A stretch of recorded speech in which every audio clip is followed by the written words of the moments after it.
We're in. All right. Thank you, Chairman. Okay, we'll start tonight's Olivet Planning and Community Development Department or Design Commission to order oh my gosh. I think I'd have time to practice for May 16, 2024 to order. Interim Secretary, Mr. Secretary, will you please call the overall? I didn't know if you got promoted. Member Sam Wallach. Present. Member Tim Spiegelglass. Present. Member Dana Rosenberg. Present. Member Laura Ragsdale. Present. Member Brian Lewis, present. Chairman Robert Jagel. Present. Let it also be known that our city council liaison, Mayor Missy Waldman is in attendance, as well as our staff liaisons, Olivet's Director of Planning and Community Development Department, Dawn Doty, Senior Planner. Oh, did I? Carlos Trejo? Gosh, I'm getting rusted. That's what happens when I work too much, I guess. And Jack Carswell, Planning and Zoning Administrator. All right. Carlos, did I miss anybody? Because obviously I'm not having a No, good. I think you got everybody covered, Chairman. Thank you, sir. All right.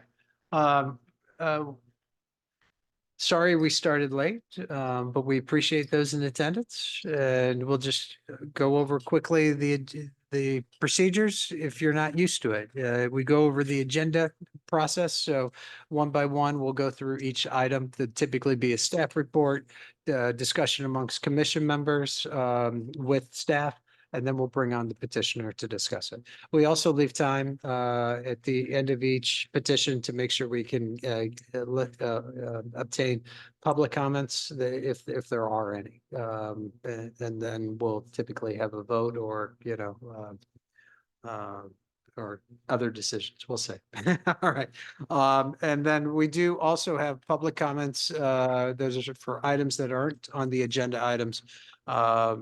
And then seeing that there's no one in attendance, I don't think that's going to apply, but we do ask that any public comments are limited to no more than 3 minutes to be respectful of everybody's time and make sure everybody's opinion gets heard. Okay, Carlos, did I miss anything? No, Chairman, you have everything covered. Okay, good. So we'll move on to public comments.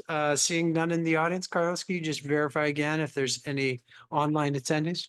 Chairman, there is nobody online and nobody in the audience. Unless you would like to have a public comment.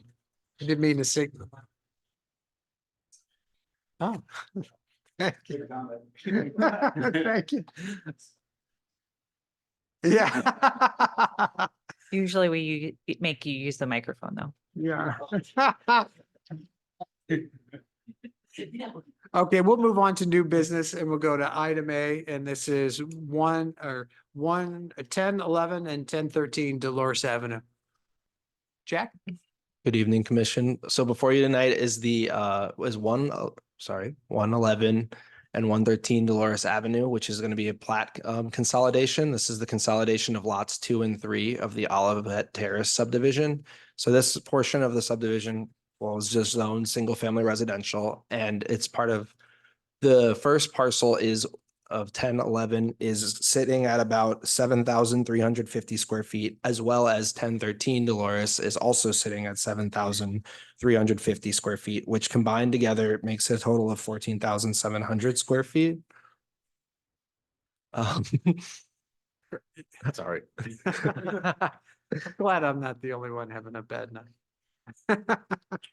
So the current home is sitting at 1013 Dolores Avenue, and the both are legal lots of record, but 1011 Dolores Avenue is deemed undevelopable by the existing stream buffer protection ordinance that's in place. So if this does pass, the boundary adjustment plat does require review and recommendation to the from the commission to the city council, and then the city council will approve the boundary adjustment plat through the adoption of an ordinance. In front of you also, you do have the copy of the plan of the plat. So the location right there in blue is the location of both of the lots. The dashed red line in the middle is what would be eliminated if the plat does consolidate. If you have any other questions. Jack, we've seen this before, right? Not, oh, I remember discussing this item. You've seen the, across the street, we did a 3-lot subdivision of this parcel here, roughly 2 years ago. This Yeah. parcel here has not been before the commission. That's why it looked familiar. Mhm. Okay, good, good. And then there's a couple of houses up on Kenneth Place. Okay, construct. makes sense. Thank you. Any, go ahead. So is there a stream on this property somewhere? Where? does Yes. this occur? If you see this shaded area right along here, that's actually the stream. So that's like rock and sand, kind of located along here. Okay, Then it runs back here and then it comes back in through there. And then there's a little bridge culvert and then the stream continues towards the Shops of Price Crossing. okay. So there was nothing there. I couldn't tell if that was what we're driveway? looking at. It looks like a driveway, but no, it Gotcha. was part of the stream. Okay, great. Any other questions or comments for Carlos? Yeah, go ahead. Miss. Who is at the request of this boundary? The the property owner. Okay. Mr. Barcelo, I believe. Barcelo. I don't see any issues with this. Is there anything that I'm missing or anything Yeah, like that? one more question, then I'll go ahead. Oh, I can't see it, so go ahead, Tim. So I assume we're building a new house on there, bigger house on there. Is that still within the setback of that stream? Absolutely not. What they're proposing is right now, the gentleman owns two lots, Mhm. 1013 and 1011. 1011 by itself is unbuildable. Even it's a legal lot of record, because of the stream, they could not build on that lot. So what Mr. Bustillo would like to do is to consolidate and just merge those 2 lots together as one lot. And it could be done for taxing purposes, so you're not getting 2 separate tax bills. It could be done for selling purposes. If you ever want to sell it, then it's a clean title. We had an issue from a previous owner of this property. Like when I started, this property was shown on the county records as 1. Both of these properties were shown as 1. But I believe that property owner went to county and it requested the consolidation for taxing purposes. So they really had 2 sets of properties, but when you looked at them in a county map, they were being looked at as, were assessed as one parcel. When that property owner sold that, we had I don't know, an investor that bought the properties, both properties, and then started trying to sell each one individually. And we told them to make clear that 1011 would not be able to build in 1011 in there. And it was fortunate that Mr. Basilio ended up buying both properties. And I think in the end, he's trying to revert back to ensure that he's just got 1 parcel, 1 tax ID, and then that this issue kind of goes away. I don't believe he's got any intentions, nor has he indicated, of tearing down and rebuilding. So is this typical for us to do this for tax purposes like this? Well, it's not there. That's one thought of why they're pursuing that. But yeah, when this property here, it was consolidated into 1 large lot. And then, in order for them to build, they just built 3 new houses here. They had to come through all of that to get permission to subdivide it and then permission to get those new houses built. So what this gentleman essentially is doing is he's consolidating this, and then that puts us in a position that it's now 1 lot and if he ever wanted to subdivide it similar to what they did across the street, it would be difficult to do so because the creek really makes this lot unbuildable. So this just makes sense and it's a good idea. It is, I mean, it is a benefit for the city, for the owner. I'm sure they're the ones that are pursuing this in there. So I don't know if that kind of answers what your question. So we've seen, our old codes used to encourage smaller lots to combine and get redeveloped with a centralized structure rather than using a larger structure in there. We got away from that back in 2006 or so and allowed that if there are legal lots of record, somebody could tear an old house down and just build within a narrower lot. And I think it's been a benefit in there, but in the past, they would have had to combine them and build a single house.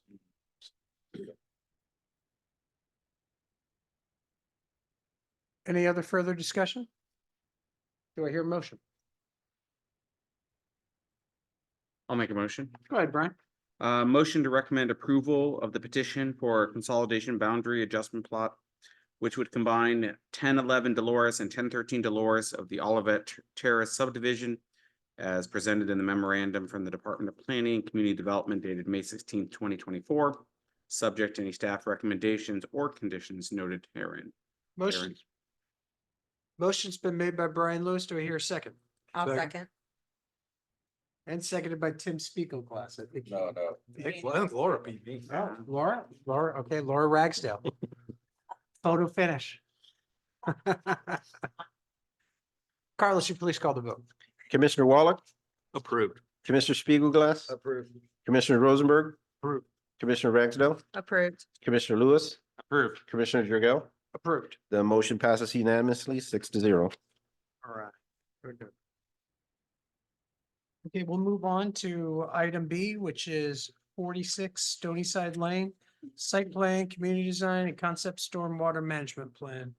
And Chairman, I'm going to interject just a little bit before Jack starts on the presentation in here, because it's a fine addition that's being proposed, but I want to make sure everybody understands the purpose and process of the reviews and why this is here. This is an existing single-family lot, legal lot of record, and there was a new house that was built there 2 years ago. And then they came in last year and got approval to install a pool.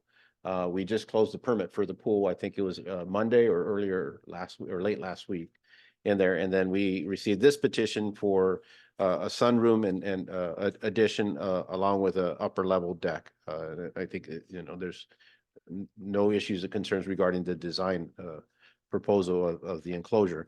But under our accessory structure requirements is anytime that there is a deck structure that exceeds 4 feet in height, it is required, we don't have administrative authority to approve it. It has to go to the commission. And it is subject to what we call site plan review. And that's really our grand review. When we do a site plan review, and this is being triggered because this deck is over 4 feet in height, it opens it up to make sure that we conduct an analysis, not only of what's going on within the site itself, but the surrounding properties.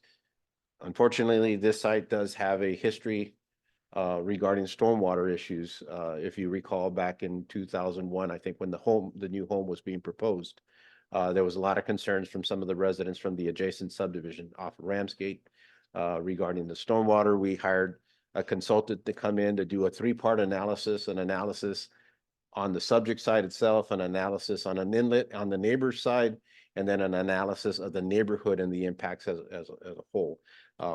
So that being said, when this addition came in, and us, Jack and I and Don being cognizant of the history, the sequence of events and the timeline approach, we couldn't look at this as individual silos. So there was a house in 2001, 2002. There was a pool, 2003 that just got completed. And then now there's this sunroom. So there's been this incremental approach. And then we have all these residents really concerned about the impacts of stormwater. So we did, increase the bar of the review in here. And fortunately, because of the design and the criteria of the 4 feet, it opened the opportunity to do a more stringent review. And there, Jack will go over the analysis of the building itself and all that. But end of the day, the big issue is not specifically to the addition and all that, but it is to the stormwater impacts that all these improvements have in that surrounding. And we'll talk about that later. Good introduction. So before you tonight, like Carlos just gave you the introduction, is 46 Stony Side with its own single-family residential. It is a legal conforming lot, which means it meets the width and depth and lot area of the minimum city regulations. For instance, that information is that it is a lot that has an area of 20,000 feet, a lot width of 125 feet, and a lot depth of 160 feet. It is also lot 8 of the Heather Hill Plat 3 subdivision. And the addition complies with the lot's regulated setbacks with a side yard setback of 15 feet, the rear yard setback of 32.05 feet, and the front yard setback of 40 feet. Carlos already did talk about how this property has been before the commission within the previous years of 2021, 22, and 23, as well as that there have been numerous concerns regarding stormwater and the location of the property. In terms of site plan, since that site plan is required and based off of code of the height of the addition, the petition is subject to the site plan review, and within that site plan review, there was something that stood out, is that staff made it clear that the review is necessary to review the stormwater impacts and to conduct a thorough review and assess the improvements of the site over the last 3 years. Staff had requested an updated site plan and a site improvement plan that consisted with the minimum submission requirements for that PCDC review. So before you, we do have a packet that shows all of the different site plans that we'd received throughout and the days that we've received, which days that we received them. So I think it should be 5 different site plans in front of you, as well as the last slide is the site plan that was prepared by staff, where we just imposed the proposed addition onto the site plan, where you can see that that portion of the deck and staircase that is in blue is actually going to interfere with the detention pit that was installed when the house was built, but then changed in size when the pool was in place. So one moment, the proposed deck seems to encroach on that rear yard detention pit, and the stormwater pit should be no less than 10 feet from any adjacent footing, pier, or foundation to avoid that seepage of stormwater, which is could infiltrate the footing, pier, and foundation of the ending up within the house foundation. So the expansion of the detention pit, like I said, was in 2023, and that appeared before the Community Design Commission on September 21st and October 5th, which was regarding that new pool, which this is taken from the site plan that was provided for the new pool at that time. As well as in terms of community design review, great addition, everything matches with the materials, it complements the home. The only thing that did stand out was in terms of stormwater, again, with being in the proximity to that detention pit, as well as the concept stormwater management plan is just solely assessing the addition without any consideration. The improvements, it's below that 400 square feet. So it's not necessary to have those BMPs, but since by code, it's not necessary. But with the previous stormwater concerns, it was something that, and the proximity of the recent improvements, as a condition, we stated that it should have an adequate full stormwater review done on the property with this new addition.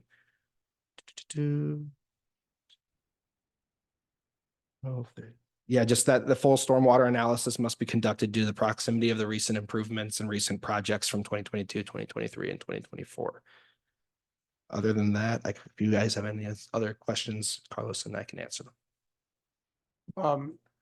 Is there any proposed solution with that stormwater detention plan? We sent in the report as well as the site plan packet to the petitioner and received a comment that just said thank you. And there was nothing addressing those comments. However, there is a petitioner here today who might be able to answer those questions as well. That'd be great. Give us time. Is there any other questions or comments for Carlos or Jack? Real quick, was the neighborhood notified of this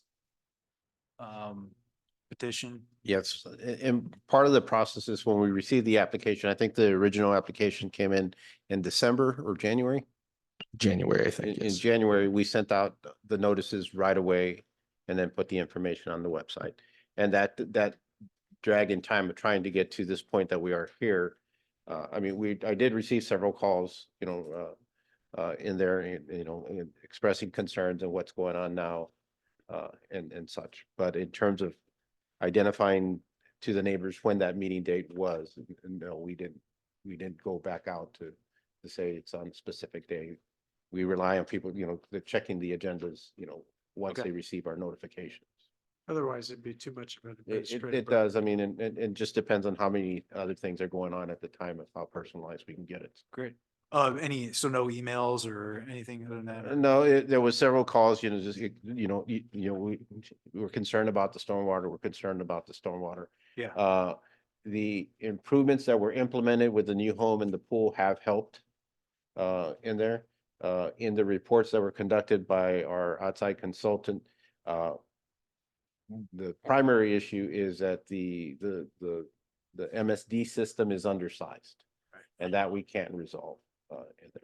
So it puts more us to kind of more focus of trying to maintain, not all the stormwater on an individual lot, but try to minimize how much is being expelled on surrounding properties.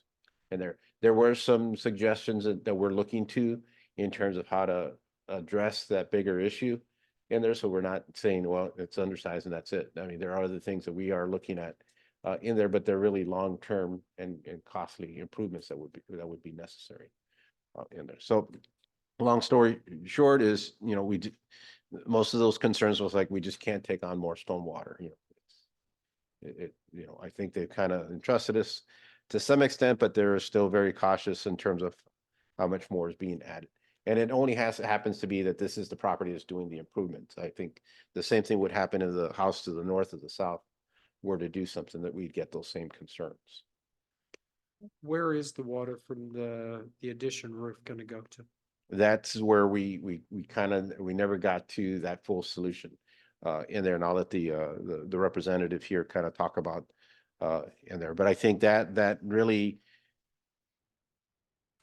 in our discussions with the petitioners and their representatives in there, we really tried to get that focus on the stormwater. I don't think that is their expertise in there. So, the owner believes that the detention pits that were installed are oversized, and that might be true. But we would need somebody to verify. It's nothing I would be qualified to try to verify in there, and they would need the same thing. So doesn't directly answer your question. I don't believe, nothing has been shown to date on how it was going to be addressed, because there's been questions in terms of, is it required by code? Because the addition by itself is under 400 square feet. And while that is true, but given that the design is over 4 feet, we have to conduct a site plan review. The code says in certain situations you must, but it doesn't say that you don't have to. When we did the last work and we made the detention pit bigger, by design, was it oversized? It was when they were doing the home in there, they indicated in their notes and through the inspections that they were going to oversize the detention pit here to accommodate a future pool. When the pool came in, they showed us the verifications of, the size of the detention pit in there, and noted that was to accommodate, the pool did not exceed those requirements that were done with the house. Does that make sense? Yeah, it does. Okay. So then we should still be able to see if there's a delta and see what. If there was impact is. anything left in the bank, I'm not sure, but then again, yeah, it would be hard for us to determine whether there's still room in the basin to accommodate the extra square footage or not. When we did the pool addition, did we calculate that out?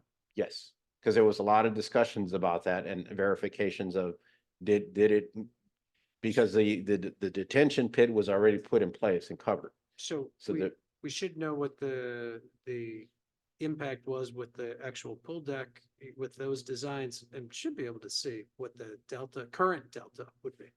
yeah, you could, I don't know if I would be able to calculate it off just as easily though the number would be pretty small, but I'm not sure if I could do that automatically. Okay. Is Right, it, bro. I mean, the size is an impact, but you also mentioned it's just also too close for foundational. So That even becomes- if its size is okay, we're not okay with that.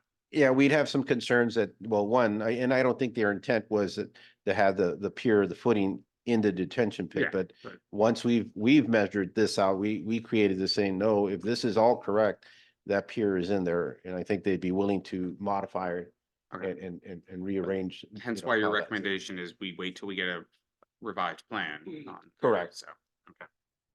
Okay. Okay.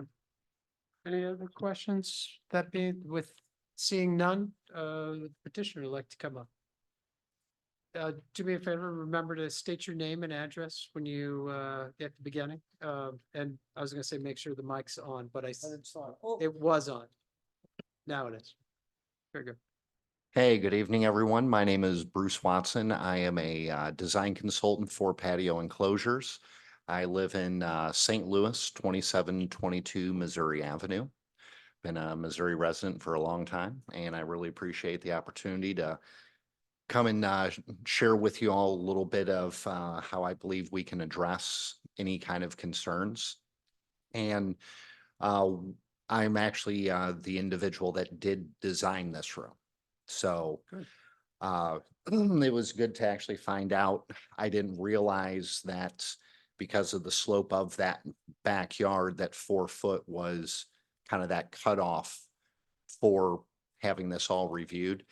With that being said, they did specifically have a door off of that back part of the house for something to be built as far as a deck to get down into the backyard.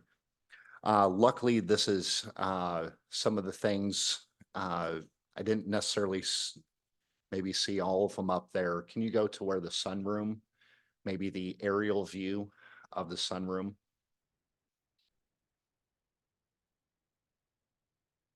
So from our engineering department, there's quite a few very unique things that we could do with the open deck portion, as well as, I mean, we are 100% custom manufacturer. So if this thing even needs to be resized by 6 inches or 13 inches, it's whatever's going to fit within the parameter uh, to appease everyone. We can always look at resizing, reshaping, as well as where those piers are. If we can either do a cantilever on the open deck portion closer to the actual house wall, and just have the physical deck itself maybe overhang a little bit. We can pull those piers back in, as well as the farthest corner point. We could always cut that off at a diagonal to place the pier closer just to the sunroom portion, recess it, and also put the additional pier back a little bit further, obviously within the 7-foot rule for supports. So I mean, if that is a possibility, I can make sure those piers are at least far enough away from the physical pit. We did our best.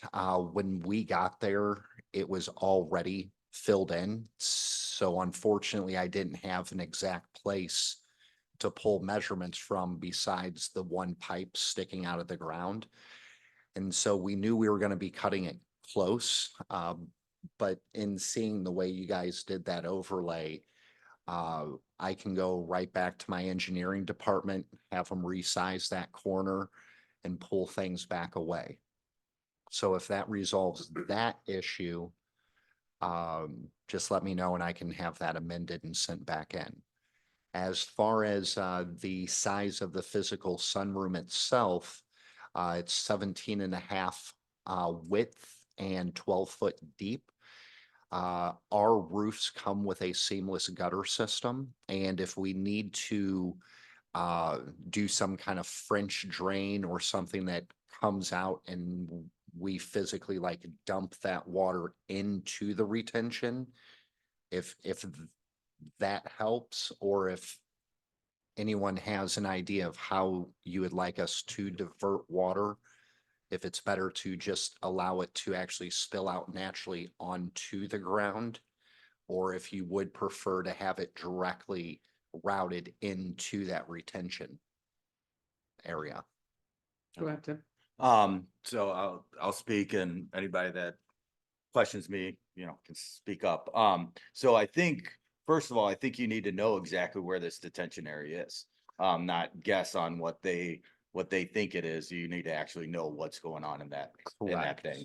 So I think that's the first thing to figure out, to make sure that that pier is not actually gonna go into it, drill into that, and have a major problem on your hand. And then the second part of it, I think what the city's looking for is to make improvements for the water system, not negative things. So I would like to see those directly into the detention area. Okay. And that would be a positive for the city, and that would help the neighbors and everything. I think Okay. that's what we're looking for, but you need to make sure that that can handle it Yes, as well. that's what I was gonna add. Yeah. Okay. Yeah, it's just, we need to see how much excess capacity there actually is, Okay. so we don't, push it too far. Okay, so basically, from what I understood earlier, is we need to have some form of assessment on the cubic foot of the retention to truly, and I do believe Dr. Wang had someone engineer for that, so I will try and dig that up and make sure that that's put into the assessment as well. What will affect cubic Carlos, feet? the inspectors that verified that that went in, do they have any field notes or anything like that that we can share? No, there was pictures, and that was part of the. There was some pictures that were part of the inspection. There was 2 inspections that were conducted prior to the final. One was to verify the location before the digging, and then the second was to look at the pit before it was covered up in there. Those 2 inspections did pass in there. And that same question came up when the pool was proposed, because again, they indicated that they were doing a larger detention area here to accommodate the pool in there. So and that's where the question comes in, is like, but was that the pool plus, or was it just up to the pool, and that, are we capped out? Yeah, yeah. Or is there still volume left? And that's the question we don't know. So we do believe we have verification that the depth, the width, the length, all was designed per plan. Good. And in place. And we just closed the pool permit again. I think it was Monday, or it was late last week. That's how close it was. The photos, are there any distinctive marks on there that you might be able to verify? Because he's gonna have to verify that corner. No, Okay. Excuse me, does MSD inspect residential? no. Okay. And that Commercial, you'd was. have an as-built of it. That was one of the initial questions that I had, because even when we did pull plot plans, I brought out my field supervisor. We tried measuring off to where it kind of seemed like this was going to be the start of the pit, and Dr. Wang did send me pictures of, the hole being dug, but unfortunately without any specific land markers, it just seems like it's just a hole to nowhere that no one seems to know where it starts or ends. Yeah. So is that something that even like dig right, or anybody can do any kind of markings? I don't think so. Not for that kind of thing. Is there a soil test of someone to be able to even dig down and find the edge of it without? I think you might have to dig down. What about Okay. heat? What about heat visualization? Well, I would, if, my suggestion would be to start with like a geotechnology or one of those guys. Okay. That do soil samples and deal with this kind of stuff on a regular basis would be my Okay. start of it, is where I'd start going to. Okay, soil test. Boundary. Yeah, because I mean, as far as that open deck is concerned, there's quite a bit of things that we can do to that to eliminate.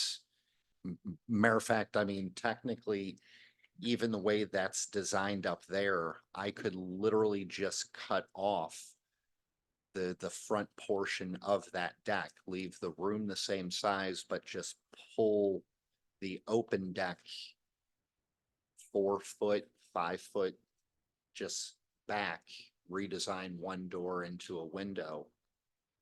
It may not even be a problem until you see what it is, but I would, Right. I would make an assumption it's not exactly what it is on that plan. That would be my assumption. What is the rule? We're not supposed to have a footing within 10 feet The of it? rule of thumb's been 10 feet, and only because past experience we had. Now, this is a pier as opposed to a foundation. We had somebody dig within close proximity to one of the detention pits. And then they started getting water in the basement, and what we found was that the water found a way to seep to the rock adjacent to whatever improvement was done, and then worked its way to the basement. In there. So we've always recommended, and it's not a code criteria that, try to keep at least 10 feet, a foundation wall. At least 10 feet. Now, these are gonna be piers in there, so they're just holes in the ground within spacing. I don't believe you have like a foundation wall or footing, so they may be a little bit okay because they're separated. Right, and there's still gonna be some like hydrostatic pressure It or could, something. yeah. Well, you're going deeper with that pier, which causes a different issue than a foundation wall. When you're right next to that detention. pit. How far, just so I can put it in my notes, knowing that, what would be a safe distance, like 7 foot from the edge of the pond? Did we have design drawings for the pit? I mean, it would all depend on like what. How it was built. Seeing that was hard to, They are based on the plans that were submitted for the home. And there, bear with me 1 second. I'll show you what we typically get here. It was rock filled, right? Yes, sir. Yeah. They put a lining around the edge. Can't recall, and there, I wouldn't be sure. So, Rob, usually, yes. They would put that lining around the edge and then Yeah. below it would be open so it can actually drip through Exactly. and go straight down instead of going on the sides. Makes sense. Yeah. Makes sense.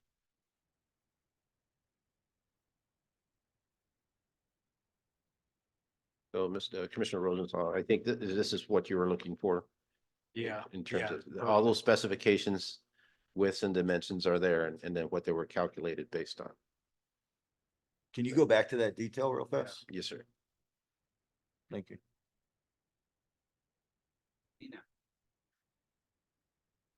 It may be plus or minus. I don't see any line. Oh, hold on. Great. Geotech, yeah, there's a.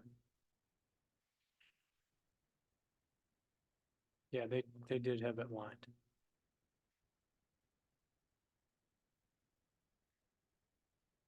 I think when you talk to geotechnology too, it might be worth asking them about the potential impacts for a pier. said geotechnology. Yeah, I mean, there could be a note on here where how for any clearances. Oh, yeah, there it is right there. Okay. No, that's 10 feet from the property line. That's a Oh, different oh. 10 feet. But we can look through, I didn't go through the full notes to see if there was any. Yeah, and they have the calculations in there. Commissioner Lewis and Chairman Jurgo, but again, I wouldn't be needs to be field verified. to work backwards to see if there was still room within that space. That'd be a little bit beyond my expertise. Could I have a copy of that? Yes, and they were part of the original plan set that was submitted back in there. So somebody Okay. did have this whole set Okay, that gave it to us. We had it. from I'm the just a original. lonely design consultant. Yeah.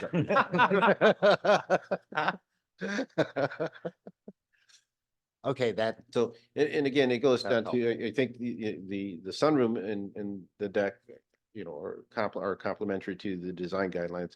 But given the sensitivity of this lot and the issues we had, it's just, it's one of those you just can't think without it being. And that's Sure. the corner of the property that we've had the issues with trying to slow down the water and everything like that too. So that was Okay. specifically kind of talked about. So. Fair.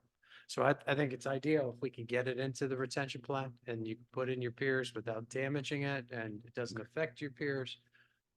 Perfect. And have capacity. So. I think we can totally do that. I don't know if, one of the,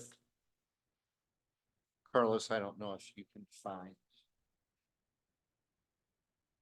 That picture, yeah.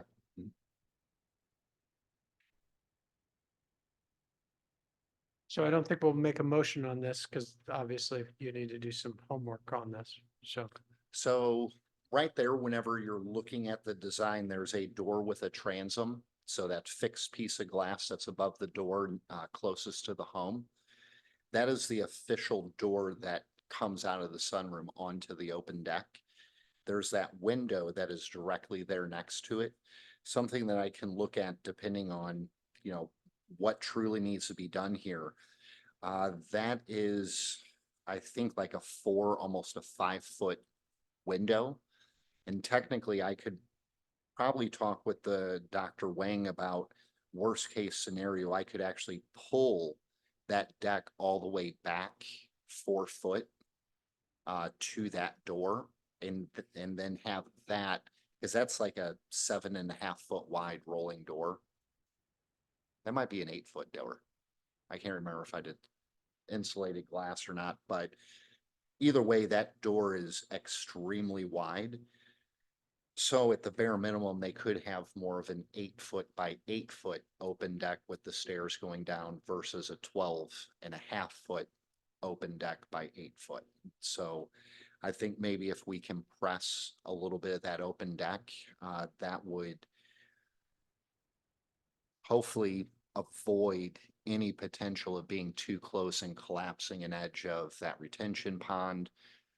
And where our gutter is going to come down anyways, down to grade there off that 17.5-foot mark, we could do some drain tile specifically all the way down into the edge of that retention. If that, can handle the Good. additional water. Good. So I Probably put- need some details of how you're gonna, connect it in, Okay. as well. Would there be a preference? Like just, I'm a little ignorant of how those ponds technically work. I mean, I can go through the blueprints of it. But is it like just below the surface of the ground? Is that thing? It's like a foot or two below. Am Yeah. I correct? And it Carlos? specs, you'll probably have the information you Okay, need once you go through the specs. So right here, he kind of calls it out. There was a dimension here a second ago. Top okay. of elevation. A little bit further Yeah. to the right. This one, there you go. There we go. So there's a clean out would be at 660. And then it looks like they were down 1.8 to feet. 659. So it's about, there's about 2 feet of dirt above the rock base of it, the top of the rock. Okay, And again, I'll forward those. I mean, somebody had forwarded them from your office. And I'll forward these of what I have here right now. So you could see the 2 elevations okay. here, and actually it's 1.8. Okay. 1 foot 8 inches. 1.8 feet. Okay. Perfect. Down and then the rock starts right after that. Okay, so basically we could almost go out there, do a little bit of a probe until we hit rock and then basically work from there out until we avoid, all right, so, I think you're gonna hit a textile, You should be able to probe that down and kind of feel where it is. okay, perfect. I got That'd be my soil guess. probes. Mhm, We can makes do that. So probe soil. Wonderful. So would you have to tie into these pipes? So.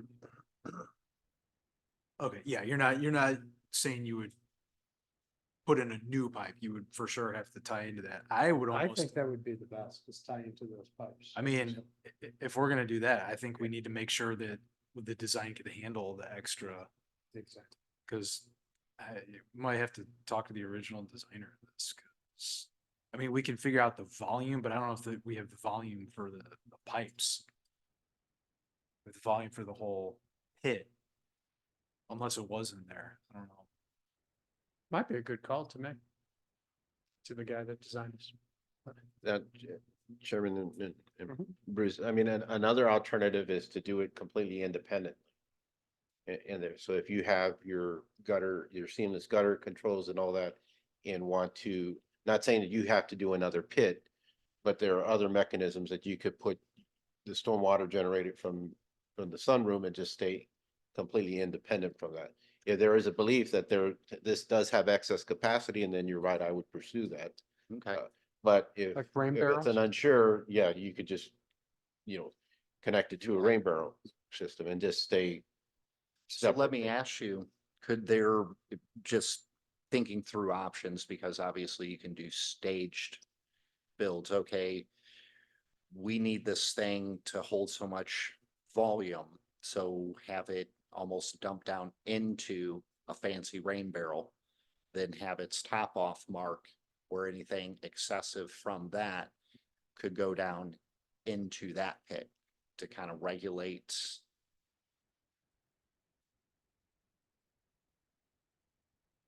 Does that make even, I think that might be Yeah, overcomplicated. I don't Okay. think that's what typically happens. I think Okay. if you either connect it there or you do a self system over here. okay, I don't think you would want to do that. okay. Yeah. Yeah, fair. Any other questions, comments, commission members? Any questions or comments? No, I think I got some good notes here. Basically, I will get back with our engineering as well as Kevin Farrell, which I believe was one of the main contacts, as well as Elizabeth Chaplin from our office. Good. So I'll get with Dr. Wang and Mrs. Wang on a proposed just amendment to the overall design, see what we can do there first. I'll have our field supervisor look at these prints, maybe have him and myself actually come back out, probe around, figure exactly where the edge is, as well as try and get a hold of the original designer to see what this thing's technically capable of. And just kind of go from there. And I guess we'll just resubmit and get this back on a later in the year docket. That sounds great. I appreciate it. Fantastic. Good job. Awesome. Thanks, All right. everyone. Thank you. Thanks, Appreciate Bruce. it. Exactly. Yeah, You're exactly. not Patreon. We didn't, just a point of information, Brian was good to point out. We didn't take any public comments because there's nobody else in attendance and there's nobody online. So, That's correct, sir. all right. Just figured I'd document. All right. Okay, good. So we'll move on to other business. Carla, or item A, 2024 comprehensive plan update and code revisions. Just to let the commission know, and this is very short, so we will be forwarding to the council at their second meeting in May, I believe it's the 26th. The text amendment changes to the overall code, and then we'll get those to you in June 6th, so you know what the council got in there. Continuing on some of the discussions of the comprehensive plan, and of course, the 2024 plan was really to capitalize and build on community and to, further sustainability goals for the community. And I was talking with the Park and Recreation Director, because a lot of the park programming and their mission is about building community. And they've had, various, of course, whether they're festivals or events in which they're really not because of the plan, but due to their mission, are pushing a lot of our plan goals and objectives out there in there, which is great. In addition to that, they have also hosted a lot of events and activities with other organizations that promote sustainable standards, like Olivet and Associates, Olivet and Bloom, and they've had speakers. So they're just want the commission to be aware, not all the functions happen just within the commission realm, but we do have other departments that are actively pushing and promoting a lot of the principles in our comprehensive plan. Not specifically so, but because they're part of their missions. So we're looking at how do we best integrate all that and make sure people know that, that we're following through. Others include our Public Works Director and the improvements that are going on with, he's overseeing with the Great Rivers Greenway and Centennial Trail and other improvements that he's improving walkability and connectivity in there. So just want to make sure that everybody knows that, we're not putting the plan away in there, but there's a lot of activity that's going on about that. So. Good. That's great. Okay, any questions or further discussion on that item? Seeing none, we'll move on to item B, meeting minutes. All right, all right. I'm sorry, Jack, you need to Make it- use the microphone. Jack said we'll be getting 2 sets Oh. tomorrow, so I'll help out. Okay, and thanks for helping move the meeting along. Yeah, and we'll go on to reports. Carlos. Let's see, reports. We issued the permits for the Audi project this week, so hopefully within the next couple of weeks, we'll start seeing some activity in there. I know they're anxious to move in that process, and their goal, I believe, is in the first quarter of 2025 to be up and running. So we're excited about that. That's great. Is Keely building that or is there? No, another- Audi builds their own, Oh. they have their own internal structure and organization. There's a kind, Foster's is building it. Gotcha. Gotcha. Great. Looking forward to that. Still no updates on what would be Lot 3, which is the multi-tenant building that's already received the commissioner approval. They were granted an extension of their building permit till June 30th. In there, one of the things, that we've been noting to them that if they don't start construction by the 30th, we'll probably have to void that permit. We are in discussions in terms of adopting updated building codes in there, and that because they hadn't started construction, then they would kind of have to remodify their codes to meet whatever code adoptions. We'll probably go to the 2018 version, so it's just an increment in there. It'll have some impact, but not a huge impact that would alter any of the design Okay. in there. We are finalizing, I think we've gotten everybody's review comments for the Irvington Place Apartments, which is behind the Chevys and CVS in there, and hope to issue the actual permit next week. With their goal, I think, is to start construction by the summer in there. So that should be up and moving.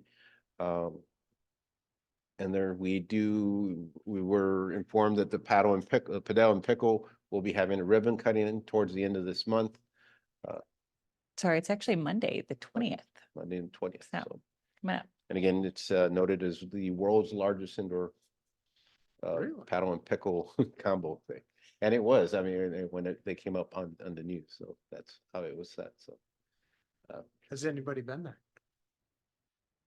Not yet, but I will be Monday. Yeah. it is interesting, the repurposing of that building and then what they've done in there.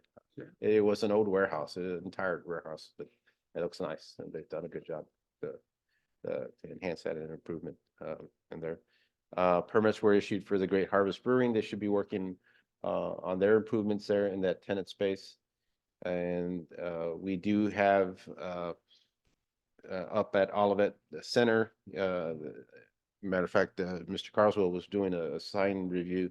There's a new retailer that's moving in where Party City and St. Louis Academy of Dance is going to be, once that retailer moves in, that the whole facility is 100% occupied. So that's pretty exciting. And it's a men's clothing. Cool. Wow. Good. Yeah.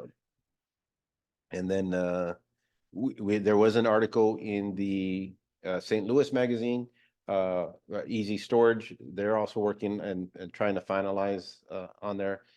Maybe next week. We've been kind of going to week to week to week on there. So they've had some issues in terms of getting everything coordinated for the elevators. I guess that's a pretty specialized field and difficult to try to get all coordinated. And then working on the communications and alarm systems, they've had some issues in there. So once those get resolved, and those are life safety issues, they should be moving, or they should be up and ready to open parts of the building and facility.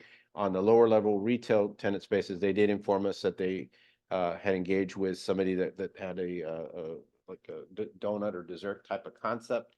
And then we saw in St. Louis Magazine 2 weeks ago that whether it's this concept or there's somebody else looking at that does this specialty ice cream in the lower level. So again, trying to build that community.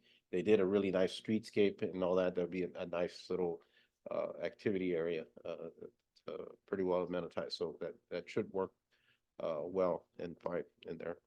Outside of that, unless there's any other questions, the residential permits have been pretty active. A lot of people doing improvements, but the new homes have been slow. And I guess, and you notice, I'm sure, and they're typically on February's, we do about 6 new homes.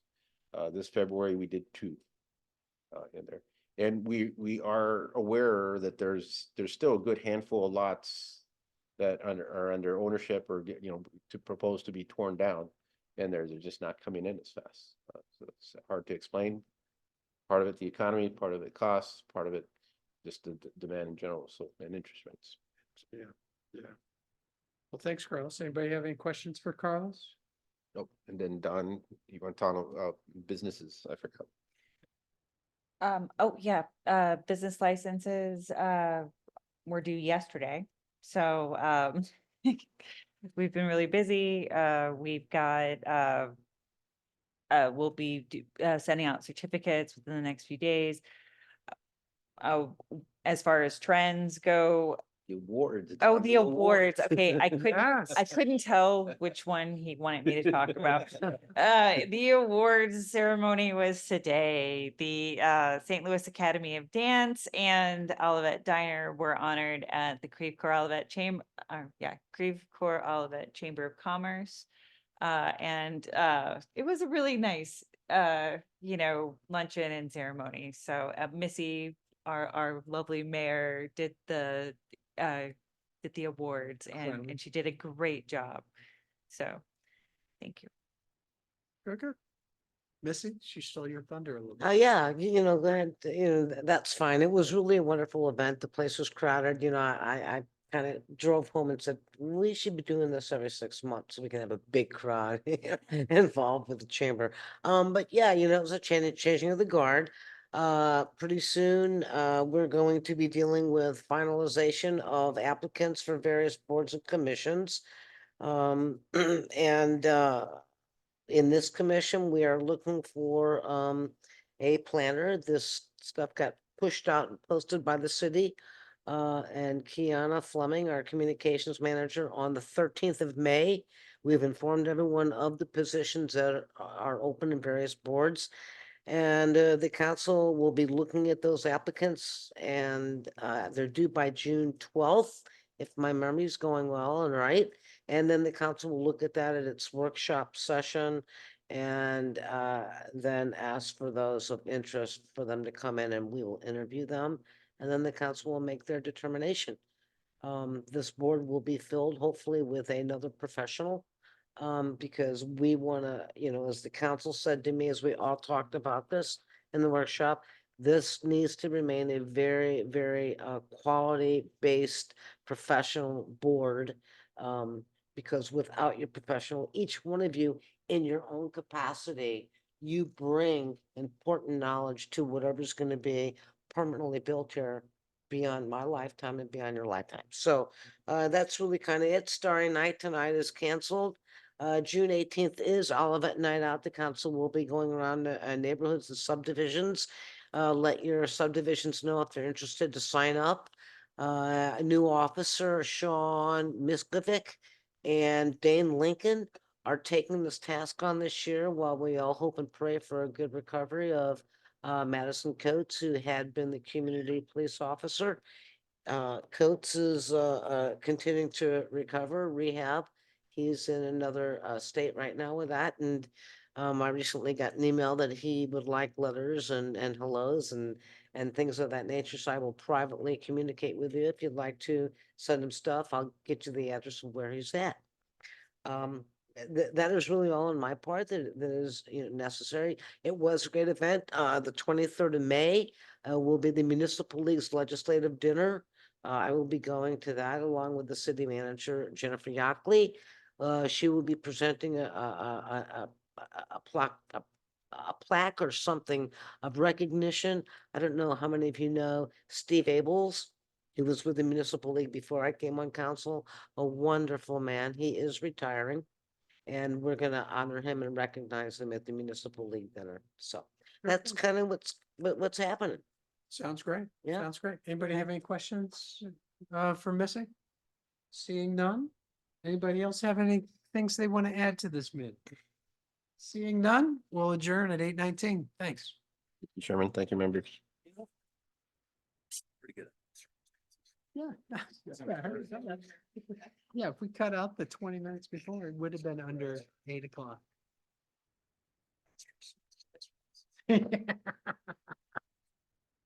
Good, good. I'm glad for